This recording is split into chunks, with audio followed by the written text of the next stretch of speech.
भगवान जगन्नाथ की कहानी बहुत ही रोचक है। जगन्नाथपुरी का रथ उत्सव विश्व प्रसिद्ध है, परंतु रथ उत्सव के कुछ दिन पहले ज्येष्ठ पूर्णिमा के दिन जगन्नाथ प्रभु को 108 घड़े जल से स्नान कराने की प्रथा है। 108 घड़े जल से स्नान करने के बाद जगन्नाथ भगवान बीमार पड़ जाते हैं। 15 दिन बीमार रहने के बाद जब ठीक होते हैं तब नैनासर उत्सव मनाया जाता है। परंतु सोचने वाली बात यह है कि जो पूरे ब्रह्मांड का मालिक है, जिसके लिए इस पूरे ब्रह्मांड में कुछ भी ऐसा नहीं है जो नहीं किया जा सकता, वह बीमार कैसे पड़ सकते हैं। बीमार होना एक मानवीय घटना है। भगवान बीमार कैसे हो सकते हैं, इसके पीछे भगवान की एक बहुत ही प्यारी लीला है। जगन्नाथ भगवान का एक बड़ा ही अनन्य भक्त हुआ करता था। उसका नाम था माधवदास। जब माधवदास की पत्नी का देहांत हो गया तो वह पूरे समय भगवान जगन्नाथ की सेवा ही करता, मानो उसका पूरा जीवन उसने भगवान जगन्नाथ को लिख दिया हो। सेवा के बाद जो मिलता वह खाता और वहीं भगवान जगन्नाथ के मंदिर के पास अपनी कुटिया में सो जाता। सालों बीते पर माधवदास किसी भी दिन भगवान की सेवा से नहीं चूकता। दिन तो बहुत बड़ी बात है, वह किसी क्षण भी भगवान की सेवा से नहीं चूकता। जब माधवदास बूढ़ा हो चला तब वह बीमार रहने लगा। लोगों ने उससे कहा, अब आराम किया करो, तुम बूढ़े भी हो गए हो और बीमार भी रहते हो। परंतु माधवदास किसी की नहीं सुनता, बस अपनी प्रभु सेवा में लगा रहता। एक बार की बात है, माधवदास बहुत बीमार हो गया। लोगों ने उससे कहा, वैद्य के पास जाओ, दवाई खाओ। परंतु माधवदास सबसे कहता कि जिसके माथे पर हो जगन्नाथ का हाथ, उससे किस बात की चिंता, भगवान है ना, वह सब देख लेंगे। यही कहता और निरंतर अपनी प्रभु सेवा में लगा रहता। एक दिन वह अपनी कुटिया में बीमारी की वजह से बेहोश हो भूमि पर गिर पड़ा। तब प्रभु जगन्नाथ प्रकट हुए। आम मनुष्य के वेश में उन्होंने माधवदास को उठाकर चारपाई पर लिटाया। फिर उसके पास रहकर ऐसे माधवदास की सेवा करने लगे मानो एक माँ अपने नवजात शिशु की करती हो।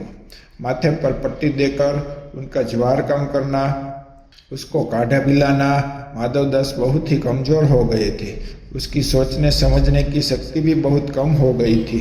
धीरे धीरे जब माधवदास ठीक होने लगे तो एक दिन उन्होंने भगवान को पहचान लिया।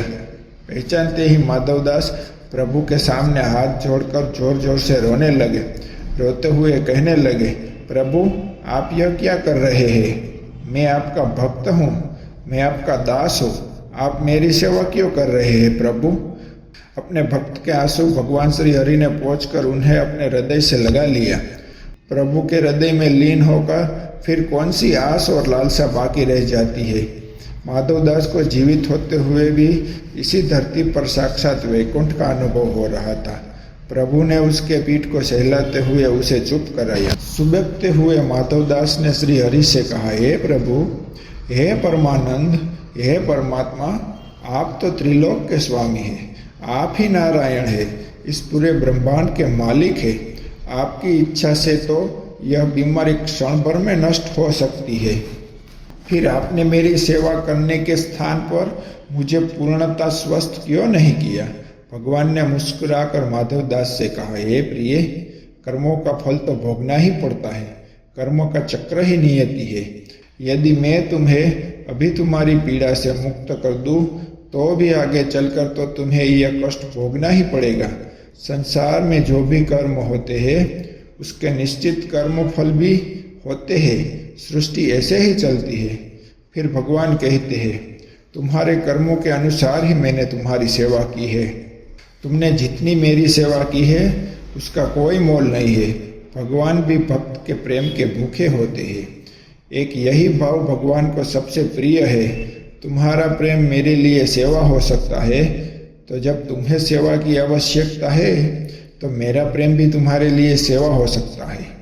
हे मेरे प्रिय माधवदास, तुम्हारे कर्मों का फल तो अवश्य मिलेगा, पर तुम्हारी भक्ति से मैं इतना प्रसन्न हूँ कि तुम्हारे बचे कष्ट अब मैं अपने ऊपर लेता हूँ।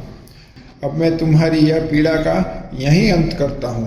तुम्हारे 15 दिनों का ज्वार जो शेष है वह मैं अपने ऊपर लेता हूँ और तुम्हें स्वस्थ शरीर प्रदान करता हूँ। भगवान के ऐसा कहते ही माधवदास स्वस्थ हो गए। उधर मंदिर में ज्येष्ठ पूर्णिमा के अवसर पर भगवान को 108 कड़े जल से नहलाया जा रहा था। नहलाने के उपरांत भगवान का विग्रह जोर से तपने लगा और 15 दिनों तक तपता रहा। तब से मान्यता है कि जो भी भक्त की पीड़ा प्रभु हरते हैं, उन्हीं कारणों से वे 15 दिनों तक बीमार रहते हैं और इसका कलंक 108 कड़े जल को लगता है। धन्य है वो 108 कड़े एवं जल जो प्रभु की लीला के अंग है। प्रभु की लीला अपरंपार है। ऐसी ही मोटिवेशनल स्टोरी सुनने के लिए हमारी चैनल को सब्सक्राइब करें, लाइक करें और अपने कमेंट करें, ताकि हम आपके लिए ऐसी ही अच्छी मोटिवेशनल स्टोरी लाते रहें।